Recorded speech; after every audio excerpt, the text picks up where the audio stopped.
Hello, I'm an anarchist communist accountant, and yes, those two words, anarchism and communism, are not actually antonyms. They can go together. Anarchism can be kind of a subset of communism. But before I get into that, just a few things.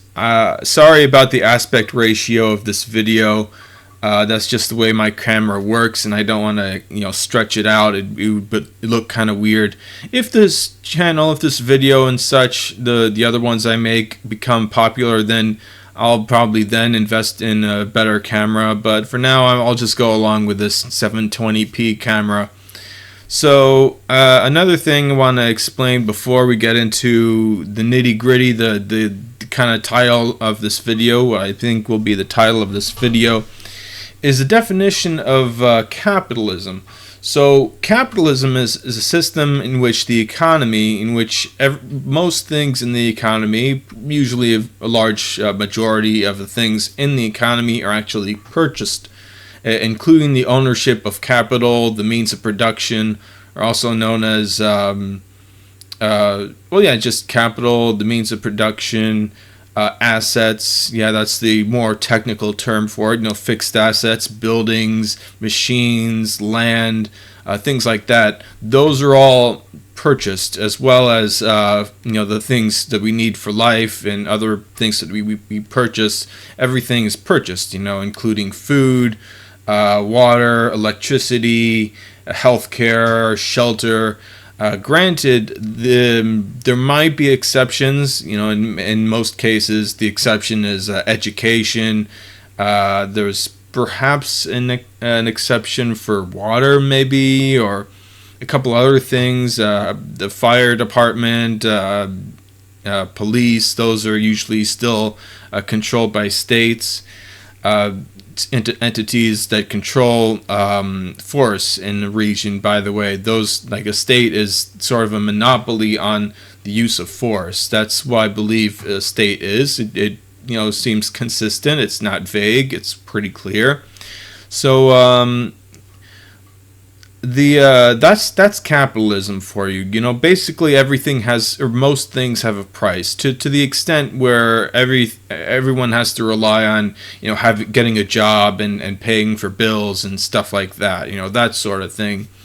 So the definition of socialism. Now, socialism has multiple definitions, but I think that one that kind of ties them together is the idea that under socialism, the means of production, or the assets in the economy, are all controlled not by investors. You can either be controlled by the state, as I mentioned, the entity in charge of force in an area, or they can be controlled by perhaps unions or cooperatives, by workers, or by some kind of other non-enforcing collective of maybe consumers and workers kind of working together in some sort of mutualistic, non-enforced way, cooperative fashion.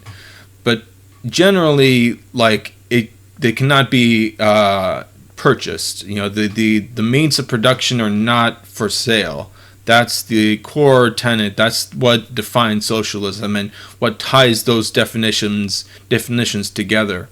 Meanwhile, communism is kind of an extension of socialism, not only beyond that means of production, the capital, the assets of an economy, but also extending it to everything in the economy. So not just capital is free, but also food and water and all that stuff is free. Now, there are elements of that in even capitalist economies, but they're mostly capitalist. They still, granted, they can have public housing, public education, Medicaid, Medicare, but for the most of the economy, it's controlled. It's for sale. Whereas under communism, actual communism, fully realized communism, not just partial or piecemeal communism, one could say, or socialism, one could say, the whole economy is for free.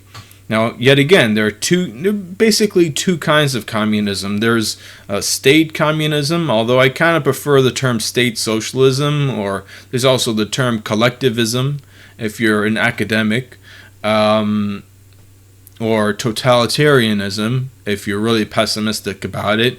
Although I hesitate to be so pessimistic about it, because there is the idea that for the most part, if the state is in control of everything, they kind of want people to be alive, or at least the productive people to be alive. And by that extension, that's practically everyone, but then they make mistakes or whatever happens. I'm not entirely clear on that, but because the history people tend to portray it as kind of a black and white situation. It's either horrible or wonderful, with little in between. Anyway, that kind of a tangent aside, the anarchist part of it is that when everything can actually be made for free, just out of decision of the workers. People can just decide, you know what, all this stuff, all these products, all these services, we can all agree like these can be just for free, right? And then everyone says yeah, and then enact on that, actually cutting off the flow of money, which actually is the sort of essential element that allows for investors to remain in power in a capitalistic way. So in that sense, that can the bourgeoisie, as they are called, the investor class, owner class, can just dissipate. That kind of control can just be gone, and people can work in a cooperative way, satisfying needs rather than greed, so to speak. To each according to their needs, and from each according to their ability, as much as they can agree to. Which, granted, a lot of people can be just agreeable to working in general. Sure, there might still be some unemployment, some willing unemployment. But, it's not like that doesn't happen. It does happen, actually, in capitalist economies. There's the labor force participation rate, which has actually gone down rather slowly, but eventually, over the past several decades. So the anarchist aspect of it is that there doesn't have to be a state or some other entity making forceful claims, making forceful demands of people. People can actually, see, okay, well, this person needs this, and I have the time on my hands to help them get that. So I'm going to actually, do that necessary work. People can come to an agreement. Granted, it takes a little bit of time to explain, and sometimes people need to get together, say, okay, well, these people need housing. We can have them go to this location or that location. Are you okay with moving there? Are you okay with having these people as your neighbors? Okay, we have to work something out there. There's always room for negotiation, but it's not like negotiation takes a long time. It's not the most complicated thing in the world. It's mere psychology, and it's not like the concepts of it, like you get satisfied, I get satisfied. It's not like those are incredibly complicated concepts, too hard for people to get around with. So that's the idea, it's basically anarchist communism is about people sharing the economy in a way that doesn't require force. Maybe a little bit in like if there's someone being violent, of course, or breaking things. Someone has to be there to stop that kind of thing. But that's the essential thing, just really limiting it to those extreme scenarios, those very rare instances. I hope you've enjoyed this video. I'll be coming out with a few others in this sort of topic. And then later on, maybe I'll get into another series. I'll let you know. I'll upload that when the time comes, if the time comes. So that's it. Goodbye.